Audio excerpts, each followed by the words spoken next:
I'm sure you've heard the news. Italy is just a kitchen away. Ready to cook up some magic? Today, we're making a classic Italian meal that'll have your family saying grazie. We're talking spaghetti carbonara. Here's what you'll need.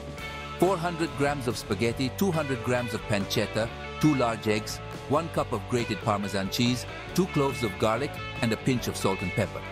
Easy, right? First, cook the spaghetti in salted boiling water until al dente, fancy term for just right.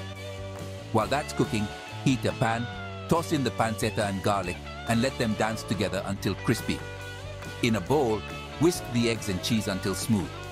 Now here's the fun part. Drain the spaghetti but leave a little pasta water. Mix the pasta with the pancetta and remove from heat. Quickly stir in the egg mixture. The heat from the pasta will cook the eggs, creating a creamy sauce. Sprinkle with salt, pepper, and extra cheese if you're feeling fancy. And there you have it. A simple, delicious Italian meal for 4. Enjoy, chefs.